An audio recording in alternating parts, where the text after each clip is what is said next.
एक खातून आई थी अभी मिनिस्टर साहिबा, बहुत फेडरल मिनिस्टर करने का बहुत शौक है, बड़ी चौड़े होकर फेडरल मिनिस्टर, जिस चोर दरवाजे से है हमें सब पता है। मैं सिर्फ इनकी एक कारस्तानी बता दूं, मुझे नहीं पता डॉक्टर सानिया ने अपना केस कैसे प्लीड किया, मैं सिर्फ बैतुल माल की बात कर देता हूं।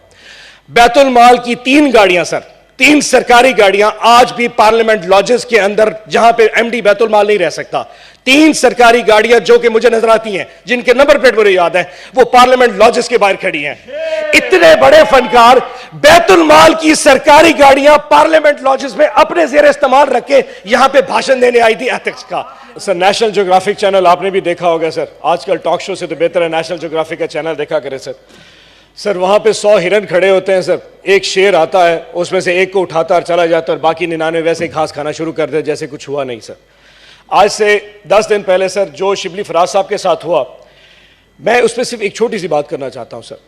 शिबली फराज का कसूर यह था कि उसने उस दिन जुडिशल कॉम्प्लेक्स में इमरान खान को इशारा किया कि खान साहब आप बाहर चले जाएं, नहीं तो ये लोग आपको कत्ल कर देंगे। उसने अपने लीडर को इशारा किया और आपका लीडर वहां से चला गया। उसके बाद जो शिबली फराज साहब के साथ उस जुडिशल कॉम्प्लेक्स में किया गया, तो अगले दिन जो तस्वीरें आई थी चेयरमैन साहब, वो कुछ देखने के काबिल नहीं थी। वो शख्स अस्थमा का मरीज भी था और उसको व्हील चेयर पर लाया गया। बात यहां पे खत्म नहीं है। 2 दिन के बाद चेयरमैन साहब शिबली फराज साहब के घर के ऊपर छापा मारा गया। आप कस्टोडियन ऑफ द हाउस हैं सर, और ये कानून इसी ऐवान ने पास किया था कि किसी सेनेटर और एमएनए के घर किसी को अरेस्ट नहीं किया जा सकता आपकी इजाजत के बगैर। क्या इस ऐवान में आज इतनी हिम्मत है कि हम आईजी इस्लामाबाद, जिसको तमगा है आपने वो हैदर दे दिया है, बहुत बड़ा बहादुर का बच्चा होगा जी, उससे पूछ सके कि किस कानून के तहत तुमने वो चादर 4 दीवारी पामाल की थी?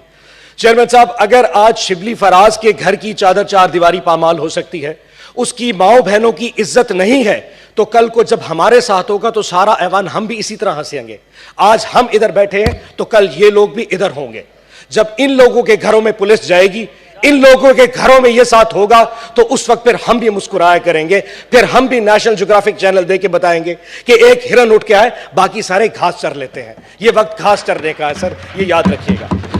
दूसरा सर, अभी एक अरस्तू आया था, ये पूरी लाइन में सारे अरस्तुओं की लाइन है अल्हम्दुलिल्लाह सर।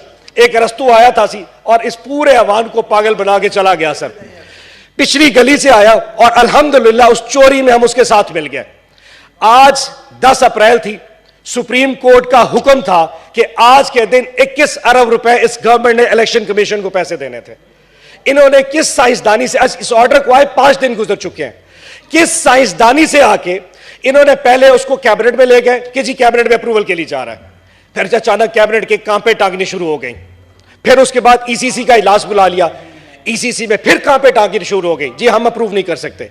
फिर नेशनल असेंबली में ले गए, नेशनल असेंबली से रेफर कर दिया सेनेट को, और आज अल्हम्दुलिल्लाह छुप के आया, एक छोटा सा पर्चा लेके उधर से भमीरी मार के, वो कुबड़ा कसाई इधर से भमीरी मार के कागज देके हमें दे के चला गया और ये कहता है जी फाइनेंस बिल को रेफर कर दिया है।